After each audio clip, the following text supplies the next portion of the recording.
Tonight, find out about the decline in voter turnout. And the tension in the Middle East continues. Find out how this influences the upcoming election. Families of hostages in Gaza held a vigil. Find out how this celebrates Jewish traditions. And finally, see what items could be facing a shortage following the port strikes. And I will be tracking cooler temperatures up ahead.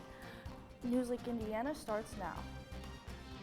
Local news about local people, live from Ball State Unified Media. You're watching NewsLink Indiana. Good evening and thanks for being with us. I'm Amelia Winter. And I'm Lauren Burris. This week, Ball Bearings magazine released a story analyzing the history of low voter turnout in Delaware County and what causes a lack of civic engagement. In the most recent Delaware County primary, fewer than a quarter of those registered to vote actually cast a vote. This led to an 18.3% voter turnout. In silent polls, writers Macy Hoskins and Trinity Ray sat down with Indiana State Representative Sue Arrington, Development Director for Schaefer Leadership Academy Jeff Robinson, and candidate for the Indiana House of Representatives Susan Dillon to better understand what caused Delaware County to be tied for the lowest voter turnout rate out of all 92 counties in Indiana. To learn more about voter turnout in Delaware County, go to ballbearingsmag.com. A federal appeals court in Washington, D.C. has given the go-ahead for a prediction market to offer election betting. The move today denies a government watchdog's request to halt a ruling that made way for legal political gambling in the United States. Kalshi is an online platform where users can bet on the outcomes of future events. The platform lets Americans bet on which party will control the House and Senate in 2025. It is unclear whether the New York-based startup will launch more election markets. The Commodity Futures Trading Commission had argued that the wagers were illegal and could harm the integrity of elections. A new Department of Homeland Security report warns the U.S. threat environment remains high ahead of the election and amid conflict in the Middle East. The annual assessment released today warns of possible threats from violent extremists driven by the heated political environment in the U.S. The assessment also mentions foreign and domestic threats from terrorist groups and others inspired by conflicts abroad. This report comes amid a wider Middle East conflict after Israel assassinated the head of Hezbollah and began a ground offensive in Lebanon. A DHS official said the department is still working to figure out what Iran's escalatory attack on Israel in recent days could mean for U.S. security. Family members of hostages still in Gaza held an open-air banquet today to both mark the Jewish New Year, Rosh Hashanah, and urgently call for the release of their loved ones. At the demonstration held near Israeli Prime Minister Benjamin Netanyahu's private residence, protesters placed fake headstones alongside the long banquet table, symbolizing the hostages who have been killed in Gaza. The banquet table was draped with a tablecloth bearing the slogan, "Let the old year and its abandonment come to an end." Organizers said the event was being held to convey their refusal to celebrate Rosh Hashanah during the present reckless reality. The Israeli flag was lowered to half-staff during the event in a local cemetery. Family members also lit a sign emblazoned with the Hebrew word for hope. Automation and wages are at the heart of a strike by tens of thousands of members of the International Longshoremen's Association against ports on the nation's east and Gulf Coast. But with the strike stopping the flow of several goods at ports from Maine to Texas, consumers want to know when it will start to impact them and their wallets. Karen Kafa is in Washington with a look at items that may get pricey if the strike stretches. There's a big gap between demands of the International Longshoremen's Association and the latest offer from the United States Maritime Alliance, or USMX, which represents the major shipping lines, all foreign-owned, and terminal operators and port authorities. At issue, wages and automation at the ports. They want to come into America and build fully automated terminals and get rid of American jobs. Good paying jobs that support families with medical, pensions, annuities, and pay taxes. Some of the 14 ports involved, the massive port of New York and New Jersey, as well as Boston, Baltimore, and Charleston, South Carolina. I'm confident that everyone that is involved in that on either end are aware of it and did whatever they could, but we cannot settle the strike between the carriers and the union. Also, Wilmington, Delaware, which declares itself America's largest banana port. That means bananas could come up short at the grocery store. And even though domestic farmers grow cherries, certain berries, and other fruits, they can't meet all of the nation's demand. Without imports to boost supply, prices could push higher. Raw ingredients like sugar and cocoa imports also at risk, as well as imported chocolate and alcohol. The good news for holiday shoppers, things like apparel, toys, and other gifts don't have a shelf life like food imports and can park in a warehouse for months. So when retailers saw a potential strike on the horizon, they rushed to get products delivered before the strike began. The ships that can't unload here are planning to head to the West Coast. However, as a sign of solidarity, the union there says they won't unload those ships. And I hope the weather down there for the protesters is nice because it's just been a little chilly here lately in Delaware County. Yeah, I agree. I'm really praying that it is for them as well. Speaking of weather, let's pass it off to Olivia. Thanks, guys. So it has been a little bit chillier, but we definitely like this fall-like weather we have been seeing. We are seeing these more normal temperatures. We can see the average high for this time of year is around 73 degrees, and we're right there at 72 degrees. Much different from 2019 when we were at that 93 degrees back then. We are currently at 58 degrees in Muncie, 67 out in St. Louis, and out in Ohio in the lower 60s. So we're kind of sandwiched in between these kind of temperature ranges right now. So we're going to be tracking warm temperatures, sunny skies, and cooler temperatures next week in my full weather. Thanks, Olivia. A Muncie barbecue restaurant shares how it all started after 4 successful years, transforming from a food truck to a community staple. NewsLink Indiana's Mira Bloomer has the story. On the corner of North Wheeling Avenue, family ties run deep. Pitmaster Bluebird's Barbecue & Sons is a family-run business where tradition and flavor come together. Actually, at this time, no one works here but me and my family. I have my mom working, I have 3 of my sons work, and then my sister works. So it's all family owned. It's family everywhere. You got brothers, cousins, grandmas, aunts. You just can't not like working up here. Owner John Boyd first put his barbecue on the horizon by winning Muncie's Rib Fest in 2014, paving the way for what comes next. I had never won anything. That was my first time winning something for barbecue, so I just basically, I posted a picture one day and I was going to sell some of the ribs that I had won the Rib Fest with, and I got an overwhelming response. With that momentum, Boyd and his family transitioned from a food truck to a full-service restaurant in 2020. It really feels good just seeing my dad do it, just seeing him coming from nothing to something. Started off under a tent over on Martin Luther King, then went to this trailer right here, and now this. So he's trying to expand as much as he can, so I'm really proud of him. Makes me happy inside, really. Navigating the challenges of opening during a pandemic. Initially in 2020, we got the restaurant, which we opened up right during COVID, so we had to wait through all of the quarantine and everything. The community's enthusiasm for Bluebird's Barbecue hasn't changed since its opening. Customers join in on the family atmosphere where generational recipes are a point of pride. Well, I actually stole a lot of my cooking philosophy from my father. He taught, I basically, from watching him barbecue over the years growing up, but basically, I got my own unique style. I just barbecue. With a focus on quality and family, Bluebird's Barbecue & Sons continues to thrive after 4 years, creating an experience like no other. In Muncie, Mira Bloomer, NewsLink, Indiana. For a true taste of barbecue excellence and a family-friendly vibe, check out Pitmaster Bluebird's Barbecue & Sons. Coming up, it's a first for the state of Indiana. Learn about Ball State's historical new program. And a model of modern manufacturing. See how they're teaching in Old Town some new tricks.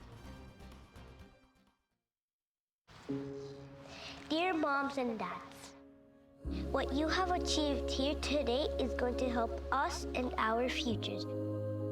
It is why we are coming up on stage to collect your diplomas. You know it's true. Mom, love you always. Everything I do When you graduate, they graduate. Visit finishyourdiploma.org to find free and supportive adult education centers near you. Last week, Brandon met a girl on a dating app.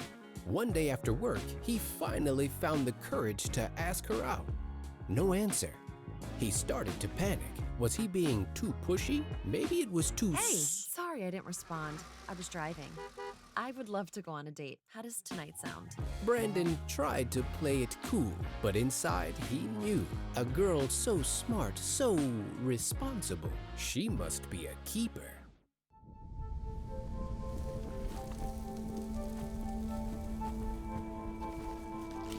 Eva Marie smoked 12,000 packs of cigarettes over 15 years. She quit, and now there's a new lung cancer screening that could save her life. You stopped smoking. Now start screening. No matter how much you smoked, early detection could save you. Talk to your doctor or learn more at savedbythescan.org. Man, it's lonely. Like, going through life lonely. There is the therapeutic aspect of music, just expressing how you feel. I'm going to talk to Howie about his feelings, make it into a song.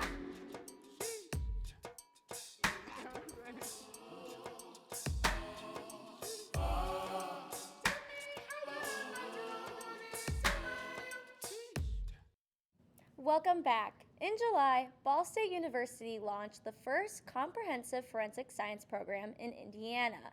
The program includes the main forensic science classes, but students now have the opportunity to focus on concentrations like biology, chemistry, behavioral, or digital.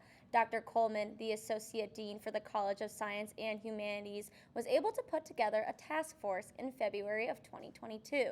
Dr. Coleman's inspiration for why she proposed a forensic science program was not purely based on academics.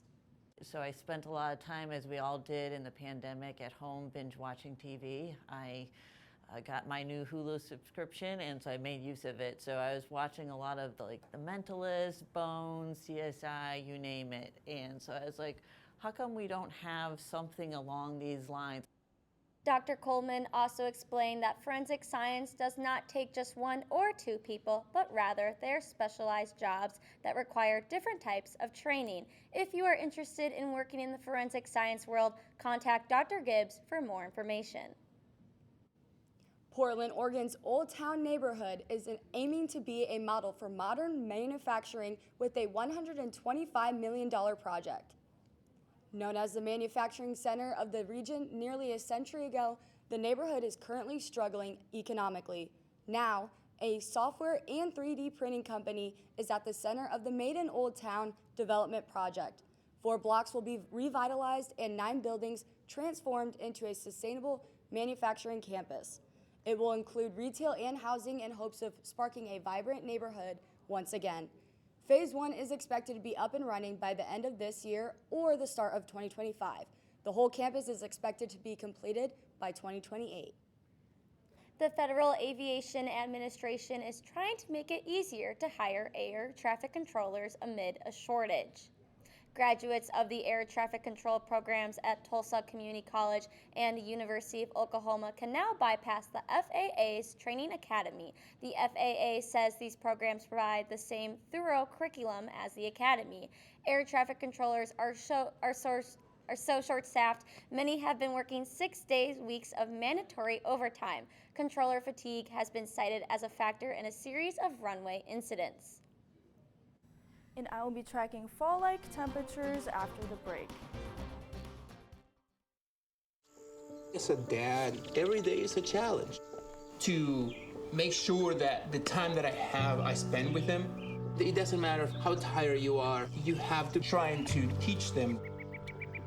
When they learn something new and you can just see in their faces, it's such an incredible moment. It's those moments that are they're my favorite. When it comes to making plans, you are the best. What about those barbecues you plan in detail for your family? Or your daughter's first costume party? It was out of this world. The same way you plan each detail for those moments, start planning to protect you and your loved ones from a natural disaster. Sign up for local weather and emergency alerts. Prepare an emergency kit and make a family communications plan. Protecting your family is the best plan you can make. When tornadoes touched down in parts of our viewing area, NewsLink Indiana kept you informed days in advance. You do need to be seeking shelter. Marginal risk of severe weather. And days after. The roof has been ripped completely off of this house, giving you a first-hand look at the communities affected. When your neighbors lose their house and you don't, how lucky you are. The first to alert you of severe weather before it happens. NewsLink Indiana Weather. Can't believe you're doing this alone. I've done it before. I remember. You threw your back out. How you holding up? Hand me that board. Nothing wrong with getting help. I'm good. I did it when Felicia left. I'll figure it out. I know you will, but you don't have to do it alone. That's all I'm saying. If I promise to look into it, will you drop it and help me build this fence? Now you need my help. It can be a real pain sometimes, you know that? Mm-hmm. If you or a veteran you know needs support, don't wait. Reach out. Find resources at va.gov/reach. Welcome back. Taking a look at the weather for today. Today's high was around 72 degrees. The average high is around 73 degrees, so we're right there in that normal temperature range, which is definitely nice because I've been missing this fall-like weather.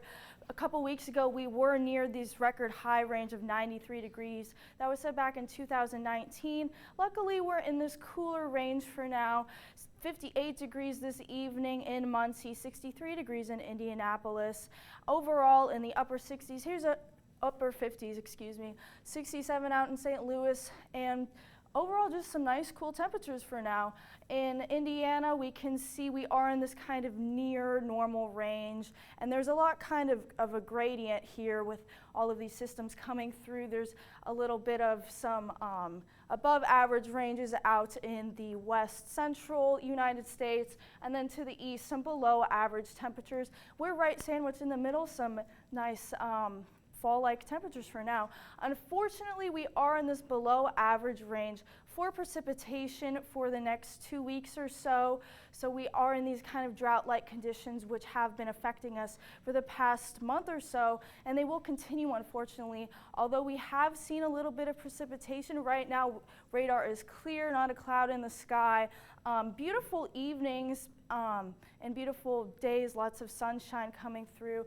Tonight, 53 degrees, and then we're going to drop down to 46 for the low at 5 a.m. So tomorrow morning is going to be a bit chilly. You're going to want a coat when you're going to class or to work. And we are going to jump all the way up to 77 degrees for the high. So you're going to want to have some sunglasses. It's a bit of a weather whiplash kind of thing going on right now, so just be aware of that. And along with daylight in October, we can see we are going to lose an hour and 15 minutes from, throughout October of daylight. So if you like some more dark ambiance for fall and Halloween time, we are going to lose a little bit of daylight. So it's going to be a bit darker and cooler as October comes through.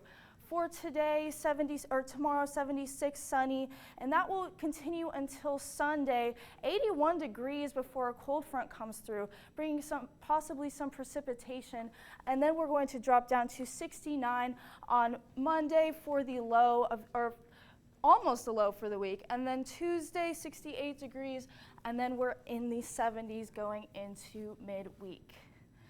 I'm just so ready for the fall temperatures, like that whiplash you said. Yeah. I just need the consistent fall temperature so I can braid out my cute fall outfits. The sweaters and pants, I'm so ready for it. Hopefully in the next 2 weeks or so, you should be able to do that. Some more warm pumpkin spice lattes rather than iced ones.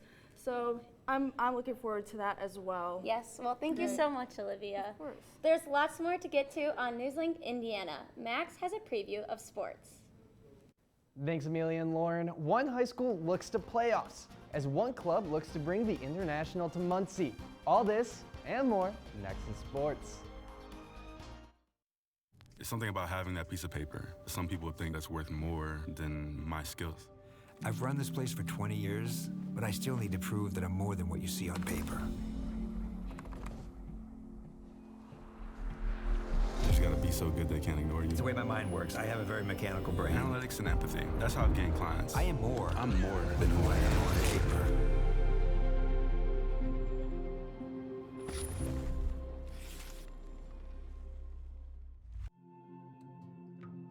When I was growing up, my mom was extremely tidy. We were trained to put things back where we got them from. One day, when I walked into my mom's house, I felt like I walked to someone else's house. There was stuff everywhere. And just growing up the way I grew up and to see this transition was very alarming. When Sean talked to me, it was a wake-up call, and that's when I went to the doctor.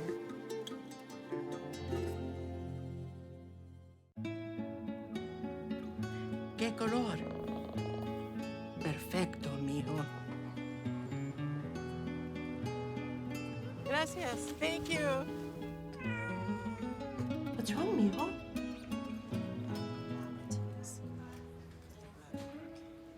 Donating to a pet's medical care is one of the many ways you can help families in your community. Pets and people belong together.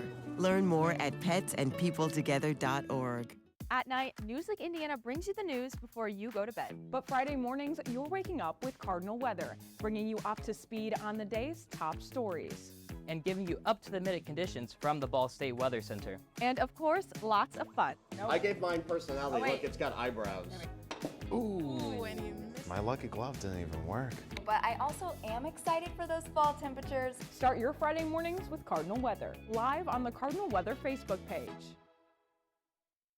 Welcome back to NewsLink Indiana. I'm Max Robson with sports. Last night, the Muncie Burrs Owls took on the Mississinewa Indians at home. After a full 80-minute match, the Owls end up in a stalemate at 3 goals each. Both squads look forward to their final match before playoffs start with the 5-7-1 Muncie Burrs to host Wapahani on Thursday, while the 12-2-1 Mississinewa travels to Eastbrook on Friday. Ahead of this final matchup, head coach Isidoro Alvarado looks back at the struggles his squad endured throughout the season. We're running with a skeleton roster. We have 15 at one point, and now we have 14, and sometimes we have 13 or 11. So we have a game, we have to go play part tutor. There was 3 players down, so we kind of play short a little bit. But it's been rough. We're building system. Playoffs will start for both squads next Wednesday. To keep it on the field, a new international sport has entered campus. NewsLink Indiana's Jack Farrar has more on Ball State's rugby club. A new Ball State club has flown into the nest. Ball State's newfound recreational rugby club is giving students the opportunity to practice and compete in the sport they love. Club President Braden Webster is highly motivated to add a new community in the nest. I've had a lot of people in rugby pour into my life, and it's been a very important part of my life the last 4 or 5 years, and I want to be able to do that for other people as well. One thing that seems to separate this club from the rest is their communication and personability. I mean, more than anything else, I've just been pushing word of mouth. There's no invitation quite like somebody personally inviting you. I mean, you can see an Instagram post, you can, see a flyer, but nothing is as effective as talking to somebody and personally inviting them. That's how you get people involved. When starting a new club or organization, one of the first steps is to always set goals for the club. And for some, those goals are personal. My goal for this program is, just to expand it and leave it better than I found it, which was really nothing because we haven't been on campus for a while, so. With this sport new to most Americans, Webster looks to teach his newest members. We are extremely beginner focused. With the guys we got out here, we got between 20 and 25 guys coming just to learn rugby, pass the ball around. We are learning to kind of grow in the sport and kind of what it's all about. With a strong foundation and good leadership, this new group is bound to fly. In Muncie, Jack Farrar, NewsLink, Indiana. To throw it on the ice, the Grand Slam of curling got underway on Canada's Prince Edward Island yesterday. The event in Charlottetown features 64 of the world's best teams with 5 of the 64 participants representing the United States. 4 of those competitors will be in Tier 1, with 2 being in the women's division and 2 in the men's. The 5th United States competitor is in Tier 2 of the men's division. The competition continues through Sunday. And Amelia and Lauren, I mean, now that there's a men's rugby club, I know my dad is jumping for joy because he played it when he was in England back in his own high school days too. So. And this is very exciting news. I feel like it opens up a lot more for men in general wanting to come to Ball State. Yes, well, thank you so much, Max. Coming up, the end of an era. See what NASA is shutting down after almost 50 years of service. And we'll have one last look at weather. Attacks against Asian Americans and Pacific Islanders are on the rise. My simple solution to the problem was remove people from the scene and help them feel safer. In terms of the hate crimes, I think there is so much more work to be done. We really need to come together and tackle this issue as a community.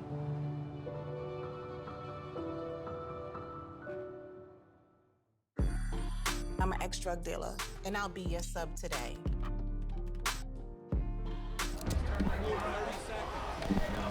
Two milligrams of fentanyl can be lethal. A lethal dose is in here. Who gets it, I won't know. It's cheap, it's potent, and it's profitable. The sad reality is, fentanyl is being mixed into everything now. More kids should know. There are 16 million children struggling with hunger in America.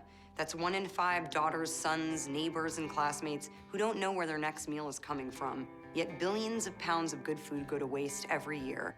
It's time we do something about it. Feeding America is a nationwide network of food banks that helps provide meals to millions of kids and families in need. Visit feedingamerica.org to help them feed even more. Together, we can solve hunger. Together, we're feeding America.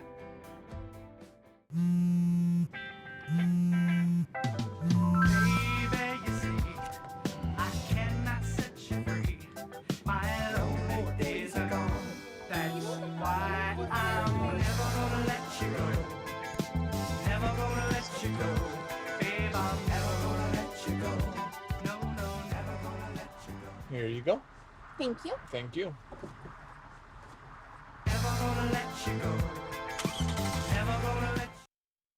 Welcome back. NASA is shutting down a science instrument on the Voyager 2 spacecraft to save energy.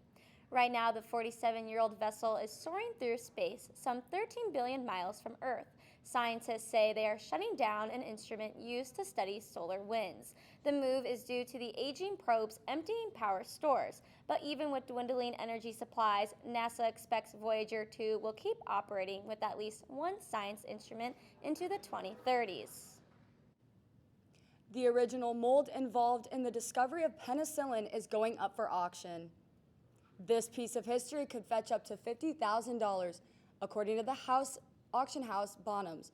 Scottish bacteriologist Alexander Fleming accidentally stumbled upon the world's first antibiotic after leaving a stack of staph cultures next to an open window in 1928. He created and inscribed the medallion containing the mold as a gift for his niece. Fleming also gave similar medallions to public figures such as Queen Elizabeth, Prince Philip, Marlene Dietrich, Winston Churchill, and Theodore Roosevelt. Penicillin changed the course of modern medicine and has helped curb many diseases over the course of the 20th century.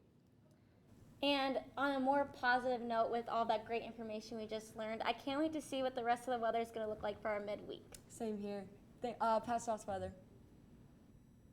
Looking at the next 7 days, we can see some warmer temperatures up ahead, 81 degrees on Sunday before a cold front comes through, bringing a little bit of precipitation and then cooling us back down. 69 on Monday, 68 degrees on Tuesday, and then back up to 70 for some more fall-like temperatures.